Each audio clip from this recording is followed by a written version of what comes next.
Jinping the dictator से जुड़ी बहुत बड़ी खबर सामने आ रही है। जिनपिंग के आजीवन चीन के राष्ट्रपति बने रहने का रास्ता साफ हो गया है। रिकॉर्ड तीसरी बार सीपीसी की महासचिव चुने गए हैं जिनपिंग ने अपने चुनाव की खुद ही जानकारी दी। मैं सीपीसी सेंट्रल कमेटी का जनरल सेक्रेटरी चुन लिया गया हूं। जिनपिंग की तरफ से यह बात कही गई और इसी के साथ शी जिनपिंग का आजीवन चीन का राष्ट्रपति बनने का रास्ता भी साफ हो गया है। खैर, तीसरी बार अब कुर्सी संभालेंगे, ये बात तो क्लियर हो गई।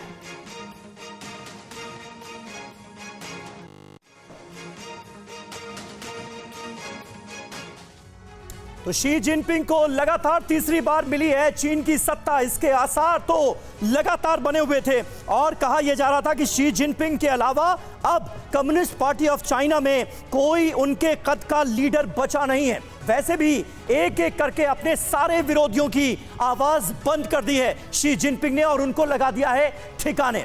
ये अपनी जमीन पर नर्सरी बना के सिर्फ झाड़ बेचकर साल में 2 करोड़ कमाते हैं। उनके सीक्रेट्स को सीखना चाहते हैं तो फ्रीडम ऐप को अभी डाउनलोड करें। अब आपको ग्राफिक्स के जरिए दिखाते हैं कि जिनपिंग की आजीवन ताउम्र ताजपोशी का क्या असर पड़ने वाला है चीन के ऊपर। चीन में अब जिनपिंग के सामने हकीकत यह है कि कोई चैलेंज नहीं है, वो सर्वशक्तिमान नेता बन चुके हैं ड्रैगन मुल्क के। चीन में अब उन्हें कोई चुनौती नहीं है। देश में तानाशाही अब और भी ज्यादा बढ़ेगी, इसमें कहीं कोई शक है नहीं। ताइवान पर अब और भी ज्यादा उग्र होगा चीन, इसके आसार सीधे तौर पर नजर आते हैं क्योंकि ताइवान को लेकर जो कस्में सीसीपी की मीटिंग में खाई गई हैं वो इस ओर इशारा करती हैं। सीसीपी में शी जिनपिंग की लीडरशिप आगे बढ़ेगी, यानी पार्टी पर, सेना पर, देश पर, सब पर सिर्फ एक ही शख्स का कब्जा हो चुका है और वो हैं शी जिनपिंग। जिंदगी भर राष्ट्रपति बने रहने का उनका रास्ता साफ हो गया है। पहले 5 साल के 2 कार्यकाल या 68 साल में रिटायरमेंट, ये नियम था। 2012 में पहली बार चीन के राष्ट्रपति बने थे शी जिनपिंग और माओ त्से तुंग के बाद अब वो चीन के सबसे शक्तिशाली नेता बन चुके हैं। ऐसे में आने वाले वक्त में चीन के मिजाज में क्या कोई बदलाव हम देखेंगे या फिर जो शी जिनपिंग की आइडियोलॉजी इस वक्त चीन की हुकूमत में वहां के हुक्मरानों में नजर आ रही है उसी को आगे बढ़ाया जाएगा? ये पहला बड़ा सवाल जहन में आता है। डीके पांडे जी, खास तौर पर मेरी चिंता भारत को लेकर भी है। भारत को लेकर चीन का जो रुख, जो रवैया फिलहाल हालिया दिनों में सामने आया, क्या ऐसी घटनाएं और बढ़ेंगी तीसरे कार्यकाल में? ये खतरा है क्या, ये अंदेशा है क्या?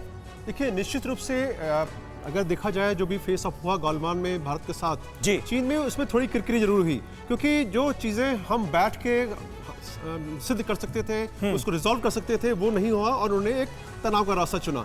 ये बताती है कि जो उनकी विस्तारवादी नीति है, और ऐसा नहीं केवल भारत के साथ उनका ये तनाव हो, 17 ऐसे जो है देश हैं जिनके साथ उनका तनाव चल रहा है। तो ऐसे हालात में भारत को ये जरूर चौकन्ना होना पड़ेगा क्योंकि उनके जो वेस्टर्न थिएटर में जो कि भारत के सीमा से लगा हुआ है, इसमें जो डेवलपमेंट हुए हैं, इसमें जो इंफ्रास्ट्रक्चर चेंजेस किए गए हैं, वहाँ के एयरपोर्ट्स जो हैं वो अपग्रेड किए गए हैं, 10 नए एयरपोर्ट आ रहे हैं और उसके बाद में जो उनकी जो पेनिट्रेशन पावर है, क्योंकि अभी तक डिटैचमेंट पे आते थे, चले जाते थे, लेकिन अब वो कर रहे हैं कि वहाँ पर यूवी स्क्वाड्रंस, AEWC स्क्वाड्रंस और साथ में फाइटर उनके J-20 और J-10 का भी ऑपरेशन उस क्षेत्र में ऑब्जर्व किया जा रहा है। बिल्कुल, और भारत की तरफ से भी सर मुंहतोड़ जवाब देने के लिए जो तैयारियां हैं वो फुल प्रूफ और पुख्ता भी नजर आ रही है, भले ही चीन चाहे कितने भी हिमाकत कर ले।